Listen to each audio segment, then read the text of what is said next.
Student, আমরা কিন্তু একদম এই চ্যাপ্টারের শেষের পর্যায়ে চলে এসেছি। আজকের পরেতে আর এই চ্যাপ্টারের কোনো কিছু থিওরিজ বাকি থাকবে না। আমাদের এই চ্যাপ্টারের লাস্ট টপিক হিসেবে আমরা যেটাকে দেখে নেব সেটাকে কি দেখে নিচ্ছি দেখো না, স্ক্রু গজকে দেখে নিচ্ছি। তো এই স্ক্রু গজ হয়ে যাবার পরেতে আমরা কি করব না, এই চ্যাপ্টার রিলেটেড মোটামুটি তোমাদের কাছে ধরে নাও 25 থেকে 30টার কাছাকাছি, কি আরো হয় যদি আমরা পারি, তো টাইম ফ্রেম যদি অ্যালাউ করে আমরা আরো কয়েকটা তোমাদের পরীক্ষায় আসার মতো যেসব এমসিকিউ প্যাটার্নের কোয়েশ্চেন আছে সেরকম এমসিকিউ প্যাটার্নের আরো কয়েকটা কোয়েশ্চেন আমি তোমাদেরকে প্র্যাকটিস করিয়ে দেবো। দেবার পরেতে আমাদের এই চ্যাপ্টার কনক্লুড হয়ে গেলে আমরা কামিং চ্যাপ্টারেতে চলে আসবো।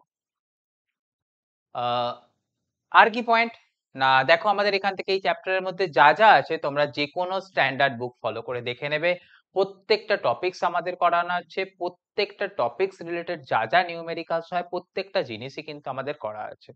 তোমাদের কনসেপ্ট নিয়ে কিন্তু কোনো অসুবিধা হবার কারণ নেই, আমরা যা যা কিছু করিয়ে দিয়েছি। তোমাদের কাজ কি থাকবে, প্রত্যেকটা জিনিসের যে কোনো স্ট্যান্ডার্ড বুক ফলো করে প্রত্যেকটা টপিক থেকে তোমরা কি করবে, অ্যাটলিস্ট 10টা করে অঙ্ক বা নিউমেরিক্যালস তোমরা প্র্যাকটিস করার চেষ্টা করবে। তাহলেই দেখবে কি না এই চ্যাপ্টারটা সম্বন্ধে তোমাদের একটা সুন্দর হোল্ড ক্রিয়েট হয়ে যাবে। এটা তো গেল তোমাদের প্রতি আমাদের ফার্স্ট সাজেশন। আর সেকেন্ড সাজেশন প্রতিবারের মতনই আবারও একটাই, যে অবশ্যই তোমরা কিন্তু ভিডিওটাকে একটুখানি শেয়ার করে দিও, রাইট?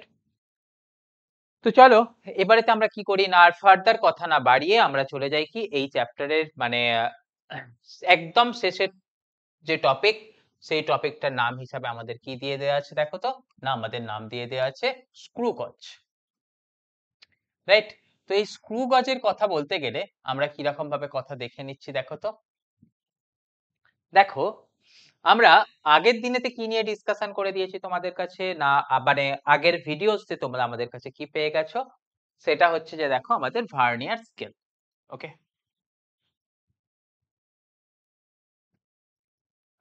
ভার্নিয়ার স্কেলের সময়তে তোমরা কি ডিসকাশন করেছো বা কি পেয়ে গেছো মনে করে দেখবে না, আমাদের সেখানেতে ম্যাক্সিমাম যে লেন্থটা অব্দি মেজার করতে পারি তার ভ্যালুস আমরা কত দেখে নিয়েছিলাম না, 0.01 সেন্টিমিটার। ওকে, আমাদের তাহলে কি কথা অব্দি দেখে নিয়েছিলাম না, সেখানেতে দেখে নিয়েছিলাম না ম্যাক্সিমাম যে পয়েন্ট অব্দি আমরা সেখান থেকে ভ্যালুসটাকে মেজার করতে পারি তার ভ্যালুস আমাদের লিখে ফেলেছিলাম কত, 0.01 সেন্টিমিটার। এবারেতে কথা আসছে, যদি আমরা তার থেকেও ছোট ডিস্টেন্স মেজার করতে চাই, মানে তার থেকেও ছোট লেন্থকে মেজার করতে চাই, তখন আমাদের কি আছে না, তখন যে যন্ত্রটার ব্যবহার আমরা করব সেই যন্ত্রটাই হচ্ছে কি না আমাদের এই আজকের যে টপিক, অর্থাৎ সেই স্ক্রু গজ। ওকে, তাহলে আমাদের কি কি কথা শিখে নিলাম দেখো, আমাদের কাছে যদি থাকতো মিটার স্কেল, মিটার স্কেল দিয়ে আমরা কি শিখেছিলাম, সব থেকে কম যে দৈর্ঘ্য মেজার করতে পারতাম তার ভ্যালু শিখেছিলাম কত, 0.1 সেন্টিমিটার। ভার্নিয়ার স্কেল আমরা শিখেছি, ভার্নিয়ার স্কেল দিয়ে আমাদের কি কথা বলেছি, সব থেকে কম যে লেন্থ আমরা মেজার করতে পারবো তার ভ্যালুস আমরা শিখে নিয়েছি কতখানি না, 0.01 সেন্টিমিটার। এবার এর থেকেও আরো ছোট লেন্থ, অর্থাৎ 0.01 সেন্টিমিটারের থেকেও আরো ছোট লেন্থ মেজার করার জন্য আমরা কাকে ব্যবহার করছি না, স্ক্রু গজকে ব্যবহার করছি।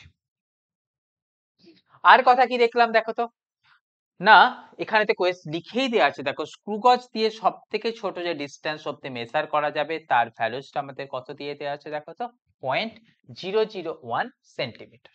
ওকে, তাহলে আমাদের কি দেখে নিলাম, মিটার স্কেল, ভার্নিয়ার স্কেল, তার থেকেও ছোট কে না ভাই স্ক্রু গজ, তা দিয়ে মেজার করছি কত, 0.001 সেন্টিমিটার। এবারেতে দেখো তো এখান থেকে তো তাহলে আমাদের লেন্থের ভ্যালু দেখে নিলে কত, দেখো তোমরা নিজেরাই বলতে পারছো 0.001 সেন্টিমিটার। তাহলে সেটাকে কি তোমরা লিখতে পারবে না 10⁻³ সেন্টিমিটার? আর 10⁻³ সেন্টিমিটারকে মিটারে কনভার্ট করলে কত আসছে, এত মিটার। মানে বেসিক্যালি সেটাই তোমাদের কত আসছে দেখো না, 10⁻⁵ মিটার। 10⁻⁵ মিটারকে আমরা বলতে পারি কত, 10 মাইক্রোমিটার, রাইট? অর্থাৎ আমাদের যে কথা শিখছি যে স্ক্রু গজ দিয়ে সব থেকে ছোট যে লেন্থ মেজার করতে পারবো সেটা কোন রেঞ্জে, দেখেই বুঝতে পারছো যে স্যার এটা মাইক্রোমিটার রেঞ্জে। সেই জন্যেই আমাদের এই স্ক্রু গজকে আরো একটা নাম দেয়া আছে কি, মাইক্রোমিটার স্ক্রু গজ। তাহলে আমাদের মাইক্রোমিটার স্ক্রু গজ বলতে কি কথা শিখে নিলে, না আমাদের স্ক্রু গজের সাহায্যে সব থেকে ছোট যে দৈর্ঘ্য মেজার করতে পারবো সেটা কোন রেঞ্জে, না সেটা হচ্ছে আমাদের মাইক্রোমিটার রেঞ্জে। তাই আমরা এখান থেকে মাইক্রোমিটার স্ক্রু গজ বা সংক্ষেপে শুধু মাইক্রোমিটার বলেও আমরা পরিচয় দিই। তাহলে আমাদের এখান থেকে কথা যেটা শেখার তোমরা শিখে নিলে, স্ক্রু গজের আরো এক নাম কি হবে, না মাইক্রোমিটার। গেল কথা। এবারেতে চলো আমাদের পরের ঘটনার ক্ষেত্রে। আচ্ছা, এখানটা থেকে দেখো তো, এই পাতাতে আমাদের তোমাদের জন্য কি করে দিয়েছি, আমরা স্ক্রু গজের ছবিটাকে দিয়ে দিয়েছি। স্ক্রু গজের ছবিটার সমাতে ডেফিনেটলি বুঝতে পারছো এখানটা থেকে আমরা কোনো একটা জিনিসের লেন্থ কে মেজার করার জন্য ব্যবহার করব। তো দেখো, যে লেন্থটাকে আমরা মেজার করছি বা যে জিনিসটাকে মেজার করছি সেটাকে কোন জায়গায় দেব, ছবিটা দেখেই বুঝতে পারছো। এই জায়গাটাতে আমরা সেটাকে ফিক্স করে দেব। ওকে, দিয়ে আমরা কি করব, এদিক থেকে যে কোয়ান্টিটিটা আছে, যে কোয়ান্টিটিটার নাম আমরা কি লিখে দিয়েছি দেখো তো, স্পিন্ডেল। সেই স্পিন্ডেলটাকে আমরা কি করব, না এইখানে যে আমাদের সার্কুলার এই কি বলে র্যাচেটটা আছে, মানে এই যে এই পোর্শনের জিনিসটা আছে, এই পোর্শনের জিনিসটাকে হাত দিয়ে ধরে আস্তে আস্তে এরকম ভাবে রাইট সাইডে ঘোরাবো। রাইট সাইডে যখনই আমরা এটাকে ঘোরাবো, আমরা দেখতে পাবো কি এই স্পিন্ডেলটা আস্তে আস্তে এদিকে সরে আসছে, এসে আমাদের এখানটাতে যে আমাদের যে মনে করো এই যে দৈর্ঘ্যটায় মেজার করছিলাম, মানে বেসিক্যালি আমি এটা কাকে দিয়েছি, একটা সিলিন্ডার দিয়েছি। সিলিন্ডারের এই চওড়াটা যেটাকে আমরা বলছি কি সিলিন্ডারের ব্যাস, সেই সিলিন্ডারের ব্যাসটাতে এসে কি করবে, টাইট করে দেবে। টাইট করে দেবার পরেতে আমাদের বাকি কাজ ঠিক থাকবে, না এখান থেকে রিডিংস নেয়। ওকে, তো সেটার জন্য সেটা তো আমরা করব, তার আগে আমাদের কয়েকটা পয়েন্ট এখান থেকে দেখে নাও। এর এই যন্ত্রটার যে যে ছোট ছোট নামগুলো আছে, কোনটা কি কি নাম আছে একটুখানি দেখে দেখো তো কি কি আছে। দেখো, এখানটাতে প্রথম যে আমরা কথা দেখতে পাচ্ছি, এখানটাতে একটা যে ফিক্সড অবজেক্ট আছে, সেই ফিক্সড অবজেক্টটাকে আমাদের এখানটাতে কি বলে দেওয়া আছে দেখো তো, স্টাড। ওকে, তাহলে স্টাড বলে যে পোর্শনটা আছে, সেই পোর্শনটা হচ্ছে কি, না আমাদের একটা ফিক্সড পোর্শন। ওকে, এর পরেতে আমাদের কি আছে দেখো তো, স্পিন্ডেল। এই যে স্পিন্ডেল বলে পোর্শনটা আছে, সেই স্পিন্ডেল পোর্শনটাকে কি করা যায়, না মুভেবল পোর্শন। অর্থাৎ আমরা যে লেন্থটাকে মেজার করতে চাইবো সেটাকে প্রথমে এই জায়গাতে বসিয়ে দেব। কোথায় বসিয়ে দিচ্ছি দেখো, আমি ধরো এই জায়গাটাতে সেটাকে বসিয়ে দিলাম।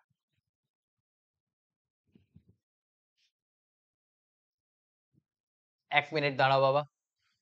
আহ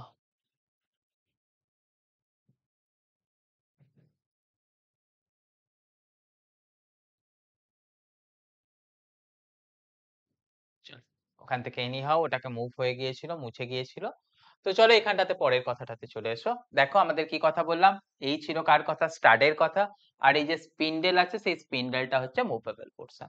তাহলে যখন এটা এগিয়ে এলো, এগিয়ে এসে এখানটাতে আমাদের বডিটাকে কি করলো, না ওই যে বডিটাকে আমাদের মেজার করার কাজে ব্যবহার করছিলাম সেটা এখানটাতে এসে অ্যাটাচ হয়ে গেল। তখন কি করবো, না এখানটা দিয়ে লকটা দিয়ে তাকে লক করে দেবো। এটাকে মুভ করছি কার সাহায্যে, দেখো আমাদের এখানটাতে যে থিম্বেল বলে পোর্শনটা আছে, এই থিম্বেল পোর্শনটাকে ঘুরিয়ে ঘুরিয়ে আমাদের আমাদের কি করছে, এটাকে সে লক করছে। যখন দেখো এটা মোটামুটি ধরনের কাছে চলে এসছে, তখন কার ফাংশন থাকে, না এখানে যে র্যাচেট বলে পোর্শনটা আছে, সেই র্যাচেটের পোর্শনটা থাকে। দেখো এটা যখন একদম এই সাইডটাতে চলে আসবে, মানে এই ঘোরাচ্ছি ঘোরাচ্ছি ঘোরাচ্ছি, এই ঘোরাচ্ছি, ঘোরাতে ঘোরাতে ঘোরাতে ঘোরাতে এটা সামনে চলে এলো। মনে করো এখানটাতে ফাঁকা জায়গা আছে, আমি এটা ঘোরাচ্ছি, এটা এগোলো, এটা এসে টাইট হয়ে গেল। যখন দেখবো মোটামুটি সেটা টাইট হয়ে গেছে, তখন আমরা কি করবো, র্যাচেটটাকে হালকা ঘোরাবো এবং কানের কাছে নিয়ে গিয়ে দেখবো কি একটা কট করে সাউন্ড। যখনই দেখবো এই কট করে সাউন্ড এসে গেছে, তখন আমাদের ঘোরানো বন্ধ, মানে বুঝে যাব কি এটা আমাদের লক হয়ে গেছে। যেই মুহূর্তে সেটা লক হয়ে গেল, তখন আমাদের এখানেতে কাজ কি থাকবে, না এই মেন স্কেল আর এই সার্কুলার স্কেলের কাজ। দেখো তো এখান থেকে ছবিটা দেখলেই বুঝতে পারবে যে মেন স্কেলটা আছে, সেই মেন স্কেলটা কি, না একটা সিলিন্ডারের ওপরেতে মেন স্কেলটাকে দেওয়া আছে। মানে এখানে মেন স্কেলটা হচ্ছে কি, না একটা সিলিন্ড্রিক্যাল মেন স্কেল, রাইট। তো সেই সিলিন্ড্রিক্যাল মেন স্কেলের ওপর দিয়ে কে যাচ্ছে, না এই সার্কুলার স্কেলটাকে আমি যখন ঘোরাতে চাইছি, এই দেখো এটা একটা সার্কুলার স্কেল আছে, সেই সার্কুলার স্কেলের ওপরেতে আমাদের কি আছে, অনেক দাগ দাগ দিয়ে দেওয়া আছে, মানে কি সেগুলোকে রিডিংস নেওয়ার কাজে ব্যবহার করছি।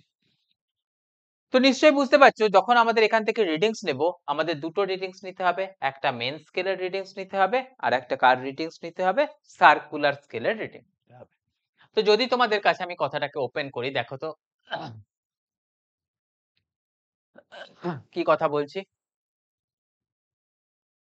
দেখো, তাহলে কমন কথা কি দেখে নিচ্ছি, আমাদের এখানেতে যখন রিডিংস এর কথা নেব আমাদের দুটো রিডিংস এর কথা আসবে, একটা আসছে কার কথা, মেন স্কেলের রিডিং এর কথা আসবে, আর একটা আমাদের কার রিডিং এর কথা আসবে না সার্কুলার স্কেলের রিডিং এর কথা আসবে। হলো, মেন স্কেল থেকে আমাদের রিডিংস যেটা পাবো আর সার্কুলার স্কেল থেকে যেটা রিডিং পাবো দুটো রিডিং কে একসাথে করে নিয়েই কিন্তু আমাদের টোটাল রিডিং করতে।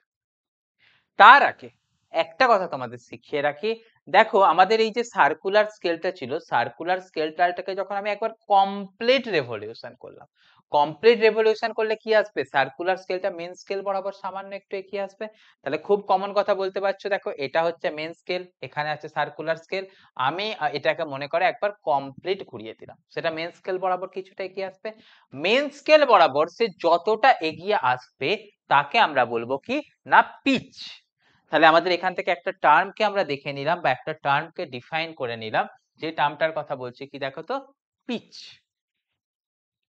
তাহলে পিচ বলতে আমাদের কি বলছে না, সেটা কি জিনিস, আর সেটা হচ্ছে ডিস্টেন্স মুভড, ডিস্টেন্স মুভড কার দ্বারা না by the circular scale, distance move by the circular scale, মানে সার্কুলার স্কেল দ্বারা কতখানি ডিস্টেন্স মুভ হচ্ছে, কোথায় না ওভার দা মেন স্কেল।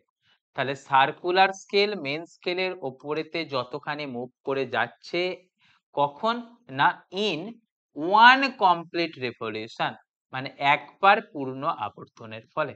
তাহলে একবার পূর্ণ আবর্তনের ফলে আমাদের এটা মেন স্কেল বরাবর সার্কুলার স্কেলটা যতখানি ডিস্টেন্স মুভ করছে তাকেই আমরা বলছি কি পিচ। নরমালি যদি কোথাও কোনো কিছু মেনশন করা না থাকে তোমরা জানবে যে পিচের ভ্যালু কতখানি হয়, নরমালি সেটা হয় কি 1 মিলিমিটার। কোয়েশ্চেনে যদি সামথিং অন্য কিছু মেনশন করা থাকে তখন তোমরা কিন্তু সেটার ভ্যালুকে অ্যাকর্ডিংলি নিয়ে নেবে। তাহলে এটা চলে গেল কি পিচ। এবারেতে জানবে যে কোনো আমাদের যে স্ক্রু গজ আছে, স্ক্রু গজের ক্ষেত্রে আমাদের যে সার্কুলার স্কেলটা আছে সেই সার্কুলার স্কেলেতে অনেকগুলো ডিভিশন করা থাকবে, মানে অনেকগুলো ভাগ থাকবে। তাহলে সেটার যে টোটাল কতগুলো ভাগ আছে সেটাকেই আমরা বলবো কি সার্কুলার স্কেলের ডিভিশন। ওকে, মানে আমাদের কি আছে যে চক্রাকার স্কেল আছে, সেই চক্রাকার স্কেলের পার্ট সংখ্যা, অর্থাৎ চক্রাকার স্কেলের মোট পার্ট সংখ্যা সেটাকেই আমরা বলবো কি সিএসডি। মানে এখান থেকে লিখছি কি দেখো তো, সার্কুলার স্কেল ডিভিশন, যেটাকে আমরা বাংলায় বলবো কি না টোটাল চক্রাকার স্কেলের পার্ট, চক্রাকার স্কেলের ঘর সংখ্যা। সাধারণত যদি কোয়েশ্চেনেতে কোনো কিছু বলা না থাকে বা কিছু বলে দেয়া না থাকে আমরা শিখবো কি টোটাল চক্রাকার স্কেলের পার্ট হয় কত, 100। ওকে, এই দুটো কোয়ান্টিটি অর্থাৎ আমাদের এই পিচ এবং চক্রাকার স্কেলের পার্ট, এই দুটো কোয়ান্টিটি থেকেই আমরা এখানেতে পাই কি না এখানেতে আমরা পেয়ে যাই যেটা সেটা হচ্ছে কি আমাদের লঘিষ্ঠ ধ্রুবক। ওকে, লঘিষ্ঠ ধ্রুবক যাকে আমরা বলছি কি ইংরেজিতে যার নাম দিয়েছি কত লিস্ট কাউন্ট, সেই লঘিষ্ঠ ধ্রুবকের ভ্যালুস কত চলে আসে সেটা দেখো pitch divided by circular scale division. Pitch ভাই তার ভ্যালুস কত তোমরা শিখে নিয়েছো 1 মিলিমিটার, সার্কুলার স্কেলের রিডিংস এর ভ্যালু কত 100, তাহলে সেখান থেকে ভ্যালুস কত শিখে নিচ্ছ 0.01 মিলিমিটার, সেটাকেই কত বলে 0.001 সেন্টিমিটার। তাই আমরা বলে দিয়েছি কি না আমাদের সব থেকে ছোট যে ভাগ মাপা যায় অর্থাৎ লিস্ট কাউন্ট তার ভ্যালুস কত হয় না 0.001 সেন্টিমিটার। আর যখনই আমরা এই লিস্ট কাউন্টের ভ্যালু জেনে যাব, সার্কুলার স্কেলেতে কতখানি রিডিং দিচ্ছে সেটা জেনে যাব, মেন স্কেলে কতটা রিডিং দিচ্ছে সেটা জেনে যাব, আমরা তখন কিন্তু টোটাল যে রিডিংস আসবে সেই total reading, okay total reading মানে হচ্ছে কি আমাদের এখন যে পার্ট সেই পার্টের ভ্যালুটাকে আমরা কত পেয়ে যাব? না সেটা হচ্ছে কি মূল স্কেলের পার্ট। ওকে, মূল স্কেলের পার্ট বলতে আমরা কি বলছি? না মেইন স্কেলের রিডিংস। ওকে, তার সাথে কাকে আমরা যোগ করব? না তার সাথে আমরা যোগ করব চক্রাকার সেলের পার্ট। ওকে, যে চক্রাকার স্কেল বলতে কার কথা বললাম? আমাদের এই সার্কুলার স্কেলের কথা বললাম। সেই চক্রাকার স্কেলের পার্ট ইনটু লঘিষ্ঠ ধ্রুবক। ওকে, এই ঘটনাটা থেকেই আমরা কি পেয়ে যাব? না আমরা আমাদের এই যে টোটাল পার্ট, সেই টোটাল পার্টের ভ্যালুসটাকে আমরা পেয়ে যাব। এটাই হচ্ছে কি আমাদের যে স্ক্রু গজ আছে, সেই স্ক্রু গজের সাহায্যে আমাদের রিডিংস নেওয়ার একটা টেকনিক, যেটাকে আমাদের ব্যবহার করতে হবে। এবারেতে পয়েন্ট দেখো, বা এবারেতে আমাদের পয়েন্টেতে কি কথা বলছি। আহ দেখো যেরকম আমাদের ভার্নিয়ার স্কেল করেছিলাম, ভার্নিয়ার স্কেলেতেও আমরা কি পেয়েছিলাম? না সেখানেতে এররের ভ্যালু পেয়েছিলাম, এবং এখানেতে যে এররের ভ্যালুটা পেয়েছিলাম তার মধ্যে আমাদের দুটো কথা শিখেছিলাম। এরর দু ধরনের হয়। কি কি এরর হয়? না একটা হচ্ছে কি প্যারালাক্স এরর, আরো একটা যে এরর হয় সেই এররের নাম আমরা কি দিয়েছিলাম? না সেটা হচ্ছে কি জিরো এরর।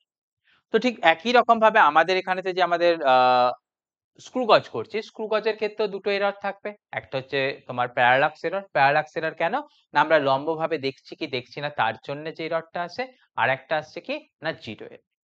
আর জিরো এরর কি সেটা নিয়েও আমরা ডিসকাশন করেছি।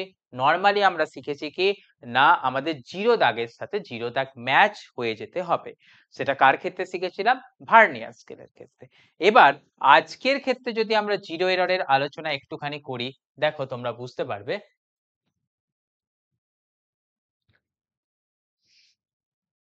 দেখো তো,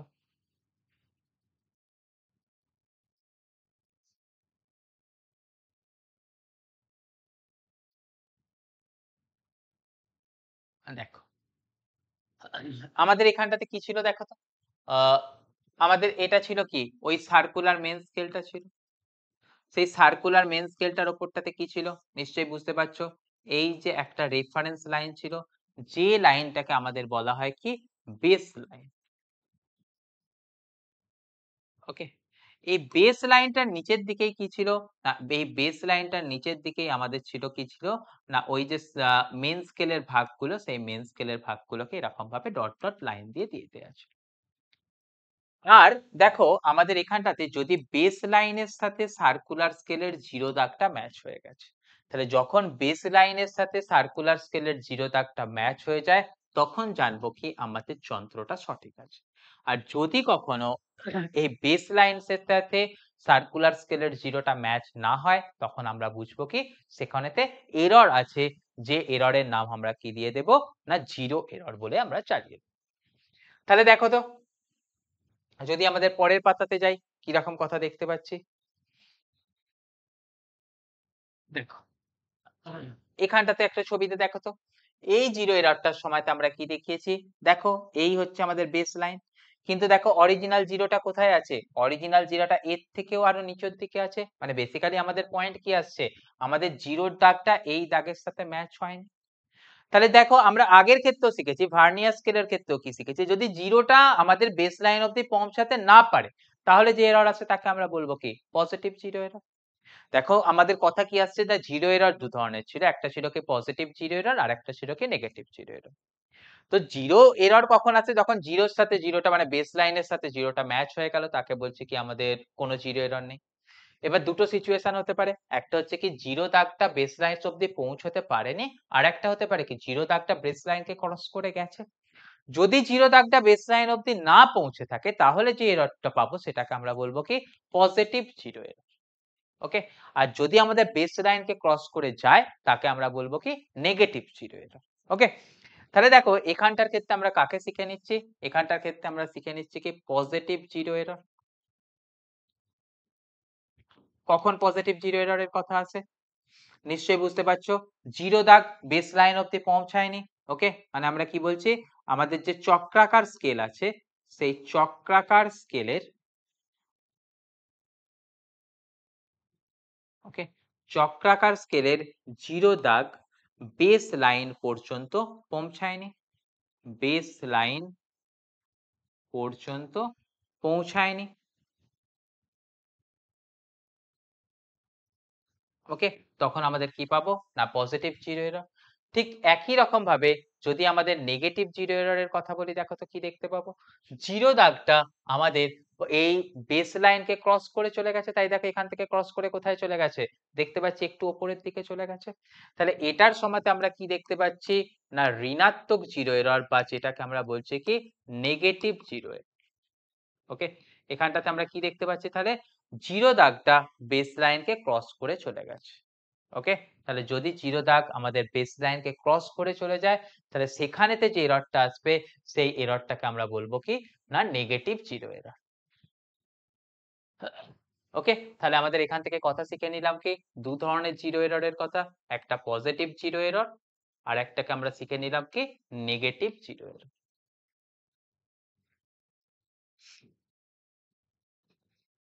তো প্রত্যেকটা ক্ষেত্রে আমাদের জিরো এররের ভ্যালুসটাকে বের করতে হবে, পজিটিভ হোক আর নেগেটিভ হোক।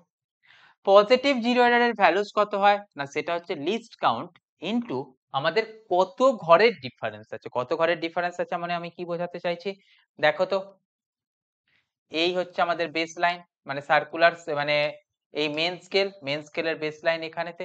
এখানটাতে আমি কি দিয়েছি না আমাদের এখানটাতে দিয়েছি হচ্ছে এই যে আমাদের সার্কুলার স্কেল আছে। এই জায়গাটাতে মনে করো এখন আমাদের আছে কত না মনে করো আছে হচ্ছে যেটার সাথে ম্যাচ করছে সেটা হচ্ছে কত 85।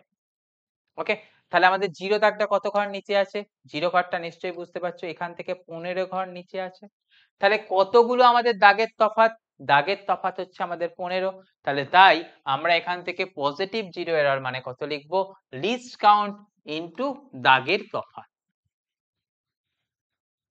ওকে, তাহলে দাগের তফাৎ কত না আমরা দেখলাম কত 15টা। তাহলে আমাদের এখান থেকে ভ্যালুসটা লেখা উচিত কত, লিস্ট কাউন্ট তার ভ্যালুস শিখেছি কত 0.001 সেন্টিমিটার ইনটু 15। তাহলে এখান থেকে আমাদের লিখবো কত 0.015 সেন্টিমিটার। এটা চলে আসবে কি positive zero error. Positive zero error মানে আমাদের এখানটাতে কত লিখবো, প্লাস দিয়ে লিখবো। আর নেগেটিভ জিরো এররের সময়তে তো আমরা শিখিয়েই দিলাম একটু আগেই কথা, না জিরো দাগটা আমাদের কি হয়েছে না ক্রস করে উপরের দিকে চলে গেছে। ক্রস করে উপরের দিকে চলে গেছে মানে ধরো এখানটাতে আছে এখন কত 20 নম্বর দাগ আছে, বেস লাইনের সাথে ম্যাচ করছে। আর জিরো কি হয়েছে উপরের দিকে চলে গেছে। কতগুলো দাগ সে এগিয়ে চলে গেছে নিশ্চয়ই বুঝতে পারছো, এখান থেকে সে 20 দাগ এগিয়ে চলে গেছে। যদি তাহলে সে 20 দাগ এগিয়ে গিয়ে চলে থাকে, তাহলে এখন আমাদের নেগেটিভ জিরো এররের ভ্যালু কথা বলবো না নিশ্চয়ই বুঝতে পারছো, লিস্ট কাউন্ট ইনটু দাগের তফাৎ। তাহলে দেখো লিস্ট কাউন্টের ভ্যালুস কত শিখেছি 0.001 সেন্টিমিটার ইনটু দাগের তফাৎ কতখানি 20। তাহলে এখানটাতে ভ্যালুস কত চলে আসবে 0.020। আর নেগেটিভ জিরো এরর মানে আমাদের কি দিতে হয়, সামনে একটা মাইনাস সাইন দিতে হয়। তাই এখান থেকে ভ্যালুস কত পেয়ে গেলাম না আমাদের নেগেটিভ জিরো এররের ভ্যালু 0.020 সেন্টিমিটার। এবারেতে দেখো আমাদের যখনই এরর আসবে বা জিরো এরর আসবে, তোমরা নিশ্চয়ই কথা শিখে নিয়েছো কিরকম কথা, সিম্পল কথা না ফাইনাল রিডিং। ওকে, তাহলে ফাইনাল রিডিং এর কথা যদি আমরা বলতে চাই, সেই ফাইনাল রিডিং এর কথা বলতে গেলে কি দেখতে পারবো না যখন আমাদের একটা অরিজিনাল রিডিং পেলাম আর তার সাথে আমাদের কি করতে হবে না জিরো এররকে যোগ করতে হবে। ওকে, মানে তার সাথে জিরো এররের ভ্যালুটাকে আমাদের অ্যাড দিতে হবে। মানে বেসিক্যালি আমাদের সেটা দিয়ে কি লিখে রাখবো, প্লাস মাইনাস জিরো এরর, সেটা মানেই আমাদের কি পাবো ফাইনাল রিডিং। প্লাস জিরো এররের ভ্যালুটাকে প্লাস কখন নেব, জিরো এররের ভ্যালুটাকে আমাদের প্লাস তখনই করতে হবে যদি আমাদের সেটা ঋণাত্মক জিরো ত্রুটি থেকে থাকে। ওকে, তাহলে জিরো এররের ভ্যালুটাকে আমরা তখনই নেব যদি মানে জিরো এররের ভ্যালুটাকে আমাদের তখনই অ্যাড করব কখন না যদি আমাদের সেখানটা থেকে নেগেটিভ জিরো এরর থেকে থাকে। ওকে, তাহলে নেগেটিভ জিরো এরর থেকে থাকলে আমাদের করতে হবে কি না অরিজিনাল যে রিডিংটা আছে সেই রিডিংটার সাথে জিরো এররকে অ্যাড করতে হবে, করলে আমরা পাবো কি ফাইনাল রিডিং পাবো। ঠিক সেরকম ভাবে আমাদের জিরো এররকে সাবট্রাক্ট কখন করতে হবে, মানে মাইনাস জিরো এরর কখন আসবে, মাইনাস জিরো এরর তখনই আসবে যদি আমাদের কোথাও পজিটিভ জিরো এরর থাকে। ওকে, তাহলে আমাদের কথা কি শিখে নিচ্ছি দেখো, অরিজিনাল রিডিং এর সাথে জিরো এররের ভ্যালুটাকে অ্যাড করতেও হতে পারে আবার বিয়োগও করতে হতে পারে। কখন অ্যাড করব, যদি আমাদের ভ্যালুটা নেগেটিভ জিরো এরর হয়। আর কখন বিয়োগ করব, যদি আমাদের ভ্যালুটা পজিটিভ জিরো এরর হয়। তাহলে পজিটিভ জিরো এরর হলে ফাইনাল রিডিং থেকে ভ্যালুটাকে সাবট্রাক্ট করতে হবে, নেগেটিভ জিরো এরর হলে ফাইনাল রিডিং এর সঙ্গে আমাদের ভ্যালুসটাকে অ্যাড করতে হবে। সেইভাবেই আমরা পেয়ে যাব কি, আমরা ফাইনাল রিডিংস এর ভ্যালু পেয়ে যাব। ওকে, তাহলে এই ছিল কি আমাদের ছোট্ট করে যদি বলতে চাই, আমাদের ছিল কি না স্ক্রু গজের টপিক। একদমই ছোট টপিক, এখানটাতে সেরকম কোনো কিছু তোমাদের চাপ হওয়ার কোনো কারণ নেই। আমরা করব কি, এবারেতে এই টপিকটা থেকে ছোট্ট করে দু একটা তোমাদের নিউমেরিক্যালস দেখিয়ে দেব। রাইট, দেখো এখান থেকে কি কি নিউমেরিক্যালস তোমাদের জন্য আমি করিয়ে দিতে পারি। একটু ওয়েট করো। দেখো এখানটা থেকে কিন্তু তোমাদের সেরকম ধরনের কোনো অসুবিধা হওয়ার কিন্তু কোনো কারণ নেই। তোমাদের সমস্ত টপিক গুলো কিন্তু শেখানো হয়ে গেছে। তোমরা আশা করি খুব সুন্দরভাবে আমাদের বাকি জিনিসগুলোকে কমপ্লিট করতে পারবে। আর তোমাদের কি বলেছি, আগেও বলেছি, তোমরা কিন্তু বন্ধুদের সাথে এই জিনিসগুলোকে কিন্তু শেয়ার করে নেবে। দেখবে খুব সুন্দর লাগবে, তোমাদেরও ভালো লাগবে আর আমাদেরও ভালো লাগবে। হলো, এরপরেতে তোমাদের যে কথাটা বলবো বলছিলাম, অর্থাৎ এই টপিকটা নিয়ে, অর্থাৎ স্ক্রু গজ নিয়ে ছোটখাটো কিন্তু আমরা দু একটা নিউমেরিক্যালস করিয়ে দেবো।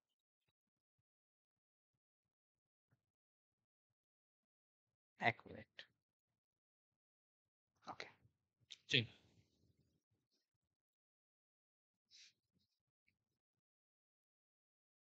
দেখো এটা আমরা করে নিচ্ছি কোথায়, এই নিউমেরিক্যালস এর এক্সাম্পলটা আমরা কোথা থেকে নিয়েছি দেখো তো, জেই মেন্স 2022 তে আসা কোয়েশ্চেন, মানে বুঝতেই পারছো একটা স্ট্যান্ডার্ড কোয়েশ্চেন নিয়ে আমরা আলোচনা করছি।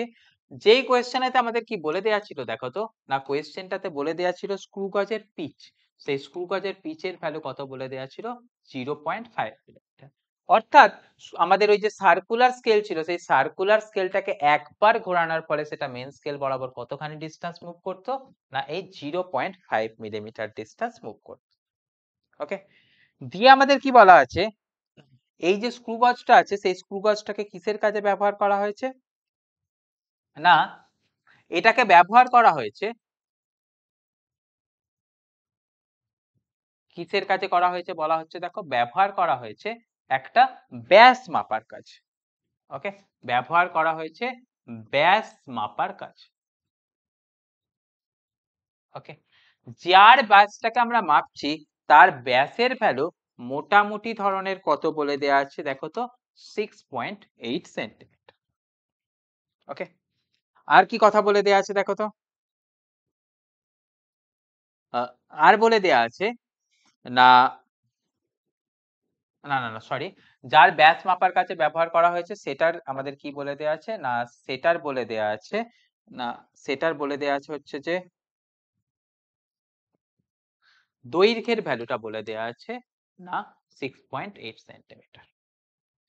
এবারেতে দেখো এখানটা থেকে কোয়েশ্চেনের ক্ষেত্রে কি কি বলে দেওয়া আছে, আমাদের এই যে ব্যাসটাকে মাপছি সেই ব্যাস মাপার জন্য আমাদের তো স্ক্রু গজ ব্যবহার করছি, তাহলে দুটো রিডিংস থাকবে, একটা রিডিংস থাকবে কি মূল স্কেল, সেই মূল স্কেলের পার্ট কত বলে দেওয়া আছে দেখো তো, মূল স্কেলের পার্ট বলে দেওয়া আছে 1.5 মিলিমিটার। আর আমাদের কিসের কথা দেওয়া আছে দেখো তো, ওই যে চক্রাকার স্কেল দেওয়া আছে, সেই চক্রাকার স্কেলের পার্ট বলে দেওয়া আছে কত, সেটা দেখো বলে দেওয়া আছে 7। ওকে, দিয়ে আমাদের বের করতে বলেছে কি, না আমাদের এটার সারফেস এরিয়া ক্যালকুলেট করে দাও। দিয়ে আমাদের কি বের করতে বলেছে, না এটার সারফেস এরিয়া ক্যালকুলেট করে দাও।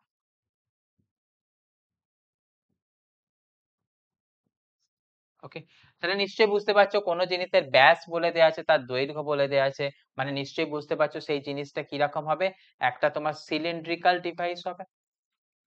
ওকে, সিলিন্ড্রিক্যাল ডিভাইসের আমাদের সারফেস এরিয়ার ভ্যালু কত হয়, নিশ্চয়ই তোমরা শিখেছো, সেটার ভ্যালুস কত হয় 2 পাই আর ইনটু এইচ, অর্থাৎ যাকে তোমরা বলতে পারো কত 2 পাই আর ইনটু এল।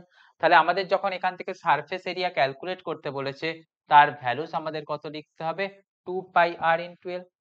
দেখো কোয়েশ্চেনের ক্ষেত্রে আমাদের কি দিয়ে দিয়েছে, এল এর ভ্যালু দিয়ে দিয়েছে, সেটা কত দিয়ে দিয়েছে দেখো তো 6.8 সেন্টিমিটার। আমাদের কি নিতে হবে, না আমাদের বলে দেওয়া আছে তার যখন আমরা ব্যাস মেজার করছি সেই ব্যাসের ভ্যালুটা কত আছে দেখো তো, ব্যাসের ভ্যালুটা আসছে কত, মূল স্কেলের পার্ট 1.5 মিলিমিটার, প্লাস আমাদের কি নিতে হবে, না আমাদের ক্যালকুলেট করতে হবে লিস্ট কাউন্ট ইনটু কি নিতে হবে না সার্কুলার স্কেলের রিডিং। ওকে, তাহলে আমাদের এখান থেকে ব্যাসের ভ্যালুটা যদি ক্যালকুলেট করি, সেই ব্যাসের ভ্যালুটা কত আসছে দেখো তো 1.5 মিলিমিটার। লিস্ট কাউন্ট কত হয় না pitch divided by circular scale division. কোনো কিছু মেজার করা নেই, মানে আমরা বুঝে নেব কি সার্কুলার স্কেলের ভ্যালুস কত আছে না সেটার ভ্যালুস আছে হচ্ছে কত 100 ইন্টু 60। তাহলে সেখান থেকে কত লিখতে পারছি দেখো তো 1.5 mm। 0.005 কে 7 দিয়ে মাল্টিপ্লাই করলে আমাদের কত চলে আসে না আমাদের চলে আসছে দেখো তো 0.035 তোমার মিলিমিটার। তাহলে সেখান থেকে ভ্যালুসটা কত পেয়ে গেলাম 1.535 মিলিমিটার। তাহলে এটা পেয়ে গেলাম কার ভ্যালু না ব্যাসের ভ্যালু। তাহলে ব্যাসার্ধ আমাদের এখানটাকে দরকার হবে, আর এর জায়গাতে কার দরকার হবে না ব্যাসার্ধ দরকার হবে। তাহলে তোরা সেখান থেকে ভ্যালুসটাকে কত লিখে দিতে পারবি দেখ তো 2 পাই ইন্টু আর, আর এর ভ্যালু তাহলে কত লিখে দিচ্ছিস দেখ 1.535 বাই 2 ইন্টু লেন্থ। লেন্থটা কত আছে আচ্ছা এটা কিন্তু কিসে পেলাম মিলিমিটার এককে, তাহলে এটাকে লিখতে হবে কত 10⁻³ দিয়ে এসআই করব। তারপরে তো কত আছে দেখ তো 6.8 সেন্টিমিটার, তাহলে সেটাকে আমরা কি করব 10⁻² দিয়ে মাল্টিপ্লাই করে আমরা মিটারে কনভার্ট করব। তাহলে সেখান থেকে আমরা পেয়ে যাব কি 2πrl, যে 2πrl-টাকে আমরা বলেছি কি তোর সারফেস এরিয়া বলেছি। তাহলে সেই সারফেস এরিয়া অর্থাৎ আমাদের ক্ষেত্রফলের ভ্যালু কি করব না সিম্পল এটাকে গুণ করে আমরা অ্যান্সারটাকে বের করে নেব। ওকে, তাহলে এই হলো কি এই টপিক রিলেটেড একটা ছোট্ট অঙ্ক। ওকে, তাহলে এইভাবেই আমরা করলাম কি এই চ্যাপ্টারটাকে আজকের মতন শেষ করলাম। তোমরা এই টপিকটাকে দেখে নেবে, এই টপিকটাকে বুঝে নেবে, নেবার পরেতে কিন্তু আমাদের পরের ভিডিওতে তোমাদের এটার জন্য একটা কোয়েশ্চেন অ্যান্সার সলভিং এর পার্ট নিয়ে আসছি, সেটার জন্য তোমরা টিউন থেকো, অপেক্ষা করো। কামিং 4-5 দিনের মধ্যে আমরা নতুন ভিডিওস দিয়ে দেবো। Okay, for the timing bye bye, সবাই ভালো থেকো।